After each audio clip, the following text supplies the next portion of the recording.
15வது வசனம் வரை நாம் கொஞ்சம் ஆழமாய் பார்த்தோம். இன்றைக்கு 16வது வசனத்தை நாம் பார்க்கலாம். எல்லாரும் ரோமர் 4:16 எடுத்துக்கொள்ளுங்கள். நீங்கள் வாசிக்கலாம்.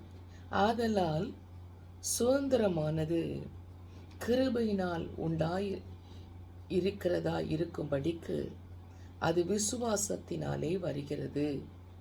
நியாயப்பிரமாணத்தை சார்ந்தவர்களாகிய சந்ததியாருக்கு மாத்திரமல்ல, நம் எல்லாருக்கும் தகப்பனாகிய ஆபிரகாமுடைய விசுவாசத்தை சார்ந்தவர்களான எல்லா சந்ததியாருக்கும் அந்த வாக்குத்தத்தம் நிச்சயமாய் இருக்கும்படி அப்படி வருகிறது.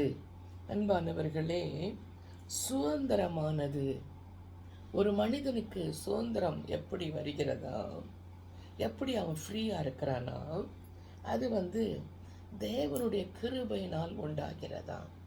எப்படி உண்டாகிறது? தேவனுடைய கிருபை இல்லாட்டா அவன் எவ்வளவுதான் இருந்தாலும், எல்லாம் அவன் கரத்திலே இருந்தாலும் அவனாலே சுதந்திரமாய் வாழ முடியாது. அவனுக்கு எல்லாம் இருக்கும், ஆனால் அவனால் நீங்கள் பார்த்தீங்கன்னா சொத்து, சுகம், பொருள், பணம், ஐஸ்வர்யம் எல்லாம் இருக்கும். ஆனாலும் அவனால் நல்லா வாழ முடியாது. அவன் அதை அனுபவிக்க முடியாமல் கிடப்பான். அதில் நிம்மதி இல்லாமல் இருப்பான். எல்லாமே இருக்கும், எல்லாமே இருந்தாலும் அவனுக்கு நிம்மதி இருக்காது. அதை அனுபவிக்க தெரியாது. மற்றவங்களுக்கெல்லாம் அட்வைஸ் கொடுப்பான். ஆனால் என்ன செய்வான்னா, தான் வாழ்க்கையை அவனால் வாழ முடியாது. அதுதான் சுதந்திரமானது கிருபையினால் வருகிறது. அது எப்படிதான் அதை விசுவாசிக்கணும். கிருபை தேவன் இருந்தாதான், தெய்வ கிருபை இருந்தாதான் என்னால் இந்த உலகத்தில் வாழ முடியும், இந்த உலகத்தில் நான் சந்தோஷமாக இருக்க முடியும் அப்படின்னு சொல்லி அதை நம்பணும். தெய்வ கிருபையை பெற்றுக்கொள்ளணும். தெய்வ கிருபையை பெறாமல் நம்ம வாழுறோம் அப்படின்னா, உங்களால் நிச்சயமாக சொல்கிறேன், சுதந்திரமாக சந்தோஷமாக வாழ முடியாது. உங்க கிருபைதான் என்னை தாங்குகின்றது. உங்க கிருபைதான் என்னை நடத்துகின்றது. சொல்லுங்க. உங்க கிருபைதான் என்னை தாங்குகின்றது. உங்க கிருபைதான் என்னை நடத்துகின்றது. கிருபையே கிருபையே மாறாத தேவ கிருபையே. கிருபையே கிருபையே மாறாத நல்ல கிருபையே. சொல்லுவோம். உடைக்கப்பட்ட நேரத்திலெல்லாம் என்னை உருவாக்கின கிருபை இது. ஆமப்பா. உடைக்கப்பட்ட நேரத்திலெல்லாம் இயேசுவே என்னை உருவாக்கின கிருபை இது. நோர்க்க சாட்ட சொல்லுங்க. சோர்ந்து போன நேரத்திலெல்லாம் என்னை சுமந்து கொண்ட கிருபை இது. சோர்ந்து போன நேரத்திலெல்லாம் என்னை சூழ்ந்து கொண்ட கிருபை இது. கிருபையே என் கிருபையே மாறாத தேவ கிருபையே. ரபா ஷிமலே மாருதா ரீதனா ஓரிதா ராத ராதரா இயேசுவே மீபோஷோ மனுதா ரீதனா ராத ராதனா வழியறியா நேரத்தில் எல்லாம் என்னை கரம் பிடித்து கிருபை இது நினைத்து பாருங்க. வழியறியா நேரத்தில் எல்லாம் என்னை கரம் பிடித்த கிருபை இது. கஷ்டங்களின் மத்தியில் எல்லாம் என்னை தாங்கி நடத்தின கிருபை இது. ஹல்லேலூயா. ரீதன ஹெல்மரோ ரபினாஷ்மிலே ரதுனா ரிகனோ உமக்கு நன்றி அப்பா நன்றி. மிபாலே ஹெல்மரோ ஷலா நன்றி அப்பா நன்றி. ரபிதன ஹெல்மரோ ஷதனா ஏதனமணி கல்மரோ ஷதனா ரூபனே கல்மரோ தனமா நன்றி நன்றி அப்பா நன்றி. ஆண்டவருக்கு நன்றி சொல்லுங்க. அந்த கிருபதாப்பா, கிருபதாப்பா, உங்க கிருபதாப்பா. அது யூதருக்கு மட்டும் அல்லப்பா, அது புறஜாதிகளாகிய எங்களுக்கும் உரியதப்பா. நீர் உருவாக்கின ஒவ்வொரு பிள்ளைகளுக்கும் அந்த கிருபை உரிதானது ஆண்டவரே. உரிமை எடுத்துக்கொள்ளுங்க, உரிமை எடுத்துக்கொள்ளுங்க. அந்த கிருபை உங்களுக்கு உரியது. அந்த கிருபையை யாரும் தடுக்கக்கூடாது. அந்த கிருபையை நீங்கள் பெறாமல் இருக்கக்கூடாது. என் அன்பின் தெய்வ ஜனமே, இந்த காலை வேளையில் தேவனுடைய நியாய தீர்ப்பு வெளியரங்கமாகும். அப்பொழுது பாவத்தை மட்டுமன்றி மனுஷனுடைய அந்தகாரங்களை கணக்கில் வைத்து மனசுக்குள்ள என்னென்னலாம் அடக்கி வைத்திருந்தோமோ, மற்றவர்களுக்கு தெரியாம என்னென்னலாம் செய்தோமோ, எல்லாம் நியாய தீர்ப்பு நாளிலே வழங்கப்படும். இப்பமே அந்த கிருபையை பெற்று, இப்பமே அந்த கிருபையினால் நிரம்பி, இப்பமே கிருபையை கெஞ்சி கேட்டு பெற்றுக்கொண்டு நம் ஒவ்வொருவரும் அந்த கிருபையிலே நிரம்பி, ஓ ஹல்லேலூயா, மறைமுகமாய் செய்யப்பட்ட பாவங்கள் அனைத்தும் கிறிஸ்துவினுடைய, தயவுசெய்து உங்க மைக்கை மட்டும் கொஞ்சம் ஆஃப் பண்ணிருங்களேன். ரிமாரா ஷதானமா மிகாரா ஷதாராபா மிபாரா ஷதானமா. மறைமுகமாய் செய்யப்பட்ட ஒவ்வொரு பாவங்களையும் அப்படியே வெளியரங்கமாகும். அதுக்கு கிருபை இப்பவுமே பெற்றாதான். அந்த கிருபையை நம்ம பெறாட்டா நம்மளால வாழ முடியாது. கிறிஸ்துவின வெள்ளை சிங்காசனத்துல அவர் உட்கார்ந்திருப்பார். அது நியாய தீர்ப்பின் நாளாயிருக்கும். நம்ம நினைச்சுக்கலாம், நம்ம ஏசப்பா தானே, நமக்கு இரக்கம் காண்பிப்பார், நம்ம அன்புள்ளவர் தானே, அவர் நமக்கு உதவி செய்வார், ஒரு தடவை நம்மளை மன்னிச்சிருவார், அப்படிலாம் நம்ம நினைச்சிட்டு இருக்கலாம். இல்லைங்க, அந்த தெய்வீக நேரத்திலே இயேசு கிறிஸ்து நியாயாதிபதியாய் திகழுவார். அவர் இப்போ மாதிரி நம்முடைய பாவங்களை மன்னிக்கிறவராய், கிருபைக்காய் இறங்குகிறவராய், நம்மளை மீண்டுமாய் தட்டி கொடுத்து எழுப்புகிறவராய், நமக்கு உதவி செய்கிறவராய் அல்ல, அவர் நியாயாதிபதியாய் இருப்பார். நியாய தீர்ப்பு செய்யும் அதிகாரம் முழுவதையும் பிதாவானவர் ஏசப்பாட்ட கொடுத்துட்டார். நீ அப்போ பிதாவே எனக்கு இறங்கும் அப்படின்னா நோ சான்ஸ். பரிசுத்த ஆவியானவர் எனக்கு உதவி செய்யும் அப்படின்னா நம்மளை காப்பாற்ற ஆள் இல்லை. நமக்கு முற்றும் முழுக்க பிதாவானவர் ஏசப்பாவின் கரத்திலே நீயே உன் பிள்ளைகளை நியாய தீர்ப்பு செய் என்று ஒப்பு கொடுத்து விட்டார். அன்பானவர்களே, கொஞ்சம் இந்த சத்தியத்தை கொஞ்சம் புரிந்து கொள்ளலாம். இதுக்கு தான் யோவான் 5வது அதிகாரம் 22வது வசனத்தில் வேதம் சொல்லுகிறது, பிதாவை கனம் பண்ணுகிறது போல நீங்கள் எல்லாரும் குமாரனையும் கனம் பண்ணும்படிக்கு பிதாவானவர் தாமே ஒருவருக்கொருவர் நியாய தீர்ப்பு செய்யாமல் நியாய தீர்ப்பு செய்யும் அதிகாரத்தை முழுவதையும் குமாரனுக்கு ஒப்பு கொடுத்து விட்டார். நீங்க பிதாவை எப்படி கனம் பண்றீங்களோ அதே போல இப்பவுமே ஆண்டவராகிய இயேசு கிறிஸ்துவை கனம் பண்ணணும். அவர் கண்ணில் உங்களுக்கு கிருபை கிடைக்கணும். கர்த்தராகிய இயேசு கிறிஸ்துவை நம்பணும். அதுதான் உண்மையான கிறிஸ்துவ பிள்ளைக்கு அடையாளம். இயேசு கிறிஸ்துவை நம்பணும். வாக்குத்தத்தம் எல்லாம் உனக்குரியது நம்பணும். இந்த வேதத்தில் எழுதப்பட்டது எல்லாம் எனக்குரியது நம்பணும். அதுக்கப்புறம் எல்லாரும் அதை பெற்றுக்கொள்ள முடியும், அதை விசுவாசிக்கிறவங்க பெற்றுக்கொள்ள முடியும்னு சொல்லி அதை பெற்றுக்கொள்றதுக்கு உங்களை ஆயத்தமாக்கணும். நீங்கள் வேதத்தில் எழுதியிருக்கு எனக்கு எப்படி அப்படி நினைக்கக்கூடாது. ஆபிரகாம் செய்தது போல கர்த்தரிடத்திலே நம்பிக்கை கொண்டு நம்பிக்கை வச்ச பிறகு அந்த நிச்சயத்தோடு அதை பெற்று வாழணும். உங்களுக்கு புரியுதா? அப்போ கர்த்தர் உங்களுக்கு உதவி செய்வார். நம்ம எல்லாரும் தகப்பன் என்று சொல்லுகிற ஆபிரகாமை விசுவாசித்தால் ஆபிரகாமின் ஆசீர்வாதங்கள் நமக்கு கிடைக்கும்.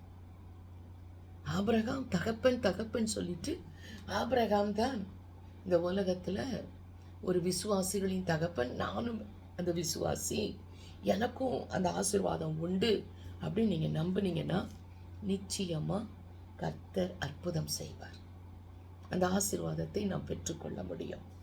சரி, 17வது வசனம் சொல்லுகிறது, அநேக ஜாதிகளுக்கு உன்னை தகப்பனாக ஏற்படுத்தினேன் என்று எழுதியிருக்கிறபடி அவன் தான் விசுவாசித்தவருமாய் மரித்தோரை உயிர்ப்பித்து இல்லாதவைகளை இருக்கிறவைகளைப் போல அழைக்கிறவருமாயிருக்கிற தேவனுக்கு முன்பாக நாம் எல்லாருக்கும் தகப்பனானான்.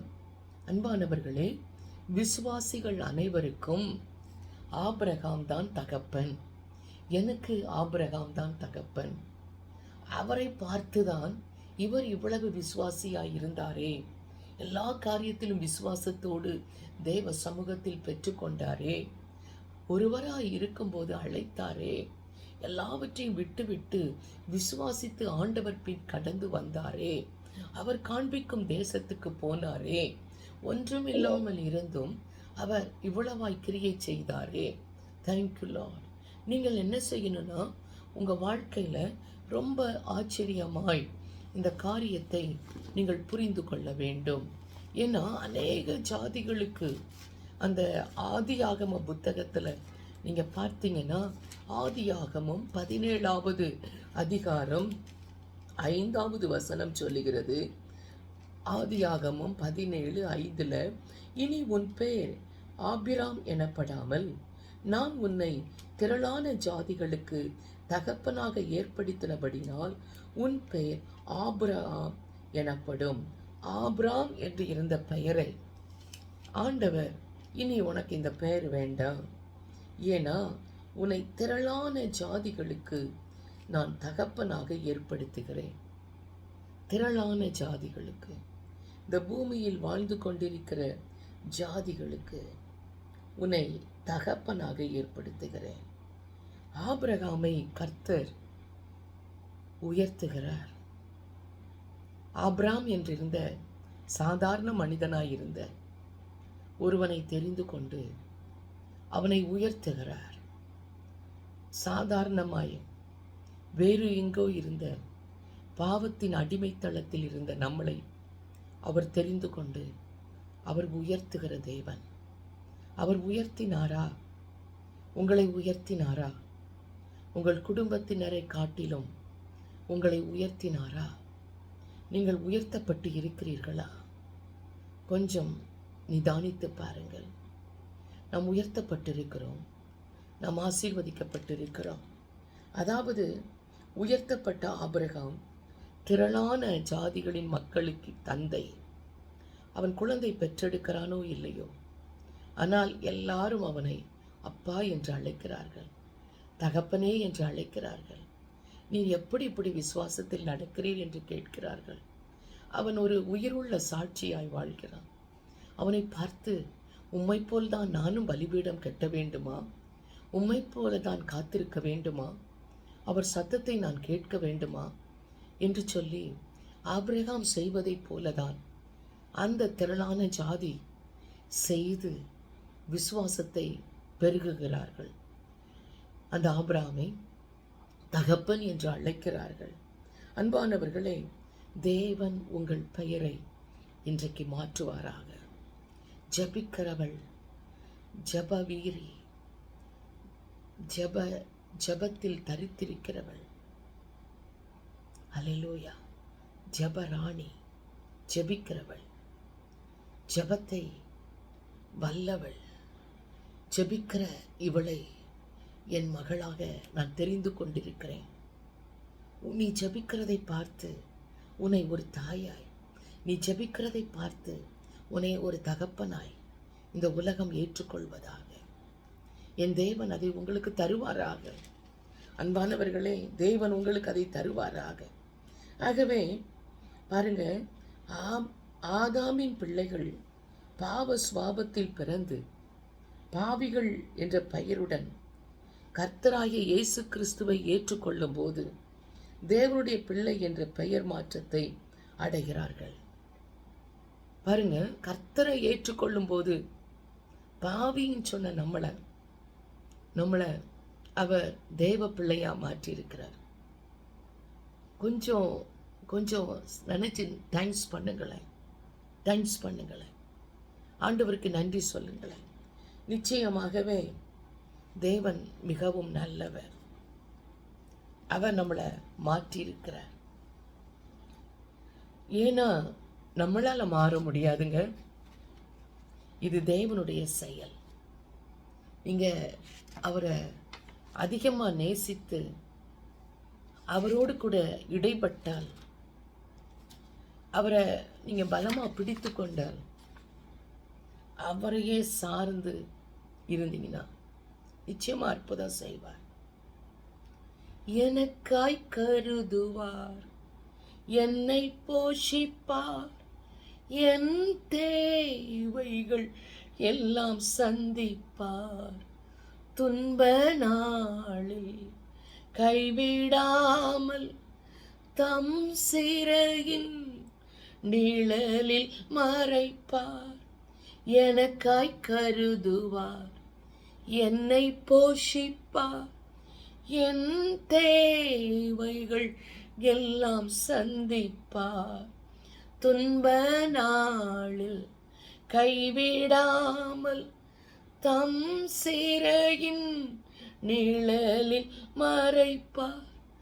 நம்புவதற்கு எனக்கென்றும் சர்வ வல்லவர் கூட இருப்பார்.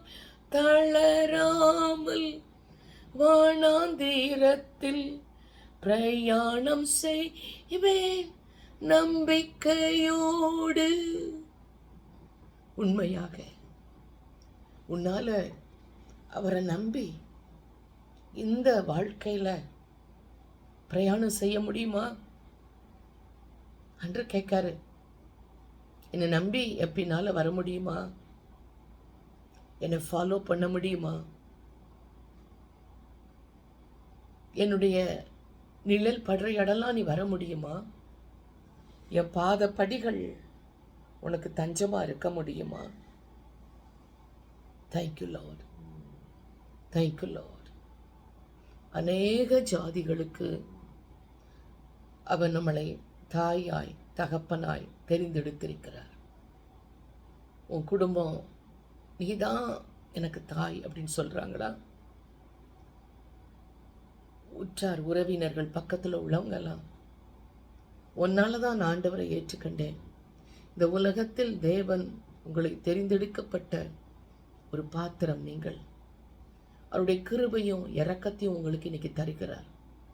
என் கிருபையை பெற்றுக்கோ, என் இரக்கத்தை பெற்றுக்கோ, நீ அநேகருக்கு இதை கொடு, அநேகர் என் கிருபையும் இரக்கத்தையும் ஓ மூலமா பெறட்டும் அப்படின்னு சொல்லி ஆண்டவர் கிருபை கொடுக்கிறார். எப்பொழுதும் எல்லாம் தேவன்தான் நமக்கு அப்படின்னு சொல்லி எப்பொழுதும் அந்த விசுவாசத்தை நீங்க கனப்படுத்தணும். எனக்கு எல்லாமே தேவன் தான் அப்படின்னு சொல்லணும். நீ கனப்படுத்தணும் அப்படிங்கிறதுல அவர் உன்னை எதிர்பார்க்கிறார். நீ கனப்படுத்துவ அப்படின்னு அவர் வெயிட் பண்ணிட்டு இருக்கார். விசுவாசிப்பவர்கள் தேவனுடைய பார்வையில் வந்து நிற்கணும். காலம் எந்திரிச்சோன்னே அவர் பார்க்குற மாதிரி இடத்துல வந்து நிற்கணும். வேத புத்தகத்தில் முன்னாடி நிற்கணும். முழங்கால் படிக்கிட்டு கரத்தை மேலே உயர்த்தி அவரை பார்க்குற இடத்துல நிற்கணும். விசுவாசிக்கிறவங்க தேவ கண் நம்மளை பார்க்குற மாதிரி நம்ம உட்காந்துருக்கோமா அப்படி பார்க்கணும். ஆபிரகாம் அப்படி இருந்தார். அவர் மரித்தோரை உயிர்ப்பித்து இல்லாத பொருட்களை ஏற்கனவே இருக்கிறது போல அழையுங்கள் என்று சொல்லுகிறார். மரிச்சிட்டாங்க, மரித்தோர் உயிரோடு எழும்புவாங்க. எழும்புகிற தேவன். தேவனுடைய குணம் என்ன அப்படின்னா மரித்தோரை அப்படியே எழுப்புறதான். வாழ முடியாதவங்கள கை கொடுத்து தூக்கி நிறுத்தி அந்த 38 வருடம் பெதஸ்தா குலத்தண்டை இருந்தவனை எலும்பு உன் படுக்கை எடுத்துக்கொண்டு நட அப்படின்னு சொல்லி தூக்கி நிறுத்தினதான். யவீருவின் மகள் மரித்து கிடக்கிறாள் என்று சொல்லி அழும்போது கை கொடுத்து தாங்களா எழுந்திரு மகளே அப்படின்னு சொல்லி அவள் மரிக்கல நித்திரையாயிருக்கிறாள் என்று சொல்லி மரணத்தை அந்த இடத்துல துரத்திட்டு ஜீவனை கொடுத்தவர் தான் உன் ஆண்டவர். இன்னைக்கு கர்த்தருடைய குணம் என்ன, தேவனுடைய குணம் என்ன? மரிச்சு கிடக்குறீங்களா, வாழ முடியாமல் கிடக்குறீங்களா, உங்களை உயிரோடு எழுப்புறதா அவருடைய கேரக்டர், அவருடைய சுவாபம். ஆபிரகாமும் சாராளும் சரீரத்தில் சாகலை, இன்னும் உயிரோடு தான் சரீரம் இருக்குது. நடமாடுறாங்க, பேசுகிறாங்க, வேலை செய்கிறாங்க. ஆனால் அன்பானவர்களே பிள்ளையற்றவர்களாக இருந்தார்கள். அந்த சரீரம் குழந்தை பெற்றெடுக்கிறதுக்கு லாயக்கில்லை. பெறக்கூடாத ஒரு முதிர் வயது அவர்களுக்குள்ளே இருந்தது. நீங்கள் பார்த்தீங்கன்னா அதில் அன்பானவர்களே அவங்களுக்கு குழந்தை பெற்றெடுக்க சான்ஸே இல்லை. ஏன்னா சரி, ஒருத்தர் சரீரம் நல்லா இருக்குது, இன்னொருத்தர் சரீரம் நல்லா இல்லை அப்படின்லாம் சொல்ல முடியாது. 2 பேர் சரீரமே, ஒருத்தர் சரீரம் செத்து இருந்தாலே, ஒருத்தர் சரீரத்தில் பிரச்சனை இருந்தாலே குழந்தை பிறக்காது. இது 2 பேர் சரீரத்துலேயும் பிரச்சனை. அப்போ 200%, 100% கூட இல்லை, 2 பேருக்குமே பிரச்சனை. அப்போது நான் என்ன சொல்கிறேன், சரீரத்தில் அற்புதம் நடக்க முடியாமல் ஒரு காரியம் இருந்தாலும் 18வது வசனம் பாருங்கள். உன் சந்ததி இவ்வளவா இருக்கும் என்று சொல்லப்பட்டபடியே தான் அநேக ஜாதிகளுக்கு தகப்பனாவதை நம்புகிறதுக்கு ஏதுமில்லாமல் இருந்தும் அதை நம்பிக்கையோடு விசுவாசித்தான். பார்க்குறா இந்த சரீரம் லாய்க்கில்லைன்னு தெரியும். சாராளை பார்க்குறா எல்லாம் முடிஞ்சு போன சரீரம்னு தெரியும். பாருங்க, காணும்போது விசுவாசிப்பதற்கு விசுவாசமே அங்கே இல்லை. விசுவாசிக்கிற மாதிரி இல்லை இல்லை இல்லை நல்லா தான் இருக்குது அப்படி சொல்கிறதுக்கு சான்ஸே இல்லை. ஆனாலும் கர்த்தர் சொல்கிறார், கர்த்தர் சொல்கிறார், கர்த்தர் சொல்கிறார், விசுவாசிக்கிறார். கர்த்தர் சொல்கிறாரு, பெறக்கூடாத இந்த முதிர் வயதிலும் விசுவாசத்தை கர்த்தர் சொல்கிறாருன்னு நம்புகிறான். கர்த்தர் சொன்னால் நம்பணும். கர்த்தர் இன்னைக்கு சொல்கிறார், எல்லாமே முடிஞ்சுதான், ஆனால் அற்புதம் நடக்கும். எல்லாம் வயசு போயிடுச்சு தான், ஆனால் நல்ல வாழ்க்கை அமையும். குழந்தை பெற்றெடுக்க முடியலதான், டூ லேட் தான். கர்த்தர் சொல்லிட்டாரா நடக்கும். தினசரி அந்த விசுவாசத்தில் களி கூர்ந்து மகிழ்ந்து அவரை துதிக்கணும். அன்பானவர்களே, கர்த்தர் வாக்குறுதி கொடுத்தா அதை நிறைவேற்ற வல்லமை உள்ளவராக இருக்கிறார். சொல்லுங்க, கர்த்தர் வாக்குறுதி கொடுத்தா அதை நிறைவேற்ற வல்லமை உள்ளவராக இருக்கிறார். என் தேவன் வல்லமை உள்ளவர், என் கர்த்தர் வல்லமை உள்ளவர், என் இயேசு வல்லமை உள்ளவர், பரிசுத்த ஆவியானவர் வல்லமை உள்ளவர். அந்த வல்லமை எனக்கு தருகிறார். அந்த வல்லமையினால் நான் நிரம்புகிறேன். அந்த வல்லமை எனக்கு அற்புதம் செய்யும். இயேசுவின் வல்லமை எனக்குள் வருகிறது. அந்த வல்லமையை இந்த பாத்திரத்தினால் நிரப்புவேன். இந்த பாத்திரம் வல்லமையினால் நிரம்புகிறது, அபிஷேகத்தினால் நிரம்புகிறது. என் பாத்திரம் நிரம்பி வழிகிறது. என் பாத்திரம் ஜீவனுள்ள நாளெல்லாம் சாட்சியாய் இருக்கும், அற்புத சாட்சியாய் மாறும். நான் இயேசுவின் நாமத்தில் அற்புதம் பெறுகிறேன். இயேசுவின் நாமத்தில் சொல்லுங்க. வேதத்திலுள்ள ஒவ்வொரு வாக்குறுதிகளும் ஒவ்வொரு வாக்கு தத்தங்களும் எனக்கு நிறைவேறும். கர்த்தர் சொன்ன வாக்கு தத்தம் எனக்கு நிறைவேறுகிறது. ஹல்லேலூயா. கர்த்தர் சொன்னது எனக்கு அப்படியே நிறைவேறுகிறது. முழு நிச்சயமாக நம்புவோம். ஆமென். முழு நிச்சயமாய் நம்புங்க. முழு நிச்சயமாய். இல்லாதவைகளை இருக்கிறது போல அழையுங்கள். ஆபிரகாம் மூலமாய் எண்ணில் அடங்காத சந்ததி உருவாயிற்று. ஒரு குழந்தை பெற்றெடுக்க அந்த சரீரத்தில் பலன் இல்லை.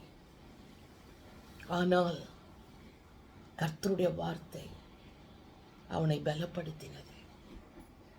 கர்த்தருடைய சொல் அவனை திடப்படுத்தினது. இன்றைக்கு உங்க வாழ்க்கையில் இது நடக்கும். உன் பிள்ளை வாழ்க்கையில் நடக்கும். உன் மகன் வாழ்க்கையில் நடக்கும். உன் கணவருக்கு நடக்கும். உன் மனைவிக்கு நடக்கும். உன் உற்றார் உறவினருக்கு நடக்கும். எந்த இடத்துல நீங்க எல்லாராலும் புறக்கணிக்கப்பட்டிருந்தீங்களோ நடக்கும். நடக்கும் சொல்லுங்க. கட்டாயம் நடக்கும் சொல்லுங்க. கட்டாயம் எனக்கு அற்புதம் நடக்கும் சொல்லுங்க. என் தேவன் எனக்கு செய்வார் சொல்லுங்க. வாயால் அறிக்கை செய்யுங்க. கர்த்தர் நாமம் மகிமைப்படும். கர்த்தாவே, தேவர்களில் உமக்கொப்பானவர் யார்? வானத்திலும் பூமியிலும் உமக்கொப்பானவர் யார்? கர்த்தாவே, தேவர்களில் உமக்கொப்பானவர் யார்? வானத்திலும் பூமியிலும் உமக்கொப்பானவர் யார்? உமக்கொப்பானவர் யார்? உமக்கொப்பானவர் யார்? வானத்திலும் பூமியிலும் உமக்கொப்பானவர் யார்? இந்த வானத்திலும் பூமியிலும் உமக்கொப்பானவர் யார்? ஆமாப்பா, நாங்கள் உம்மை முற்றுமாய் விசுவாசிக்கிறோம். உமக்கு நிகர் யாருமே கிடையாது. நீ சொன்னதுதான். நீ நிறைவேற்ற வல்லமை உள்ளவர். இல்லாததை இருக்கிறது போல அழைத்து அதை அப்படியே செயல்படுத்துகிற தேவன். இன்னைக்கு யார் வீட்டில் என்னென்ன இல்லையோ அதையெல்லாம் அவங்க விசுவாசித்து பெற்றுக்கொள்றதுக்கு அவங்க வாயால இருக்குதுன்னு சொல்றாங்கப்பா. குழந்தை இருக்குதுன்னு சொல்றாங்கப்பா. ஐஸ்வர்யம் இருக்குதுன்னு சொல்றாங்கப்பா. நான் சுகவீனன் அல்ல, நான் பலவான் என்று சொல்றாங்கப்பா. ஆண்டவரே, என் பிஸ்னஸ் ஆசீர்வாதமா மாறுதுன்னு சொல்றாங்கப்பா. கடனோடு அல்ல, நான் ஒரு ஐஸ்வர்யவான் என்று சொல்கிறார்கள் அப்பா. இயேசுவின் நாமத்தினாலே யார் யார் என்ன அறிக்கை செய்கிறார்களோ அந்த அறிக்கையின்படி அவர்களுக்கு இப்பொழுது ஒரு அற்புதம் நடப்பதாக, அந்த வீட்டுக்குள் ஒரு மகிமை விளங்குவதாக, கர்த்தருடைய கிரியைகள் அவர்களுக்கு நிறைவேறுவதாக. ஓ தேங்க்யூ லார்ட். இந்த நிமிடத்திலிருந்து ஒவ்வொருவரும் அந்த அற்புத வல்லமையை பெற்றுக்கொள்வார்களாக. இயேசுவின் கரத்திலே இவர்களை முற்றுமாய் கொடுக்கிறேன். நீரே மகிமைப்படும். இயேசுவின் நாமத்தில் ஜெபிக்கிறோம் எங்கள் நல்ல பிதாவே. ஆமென்.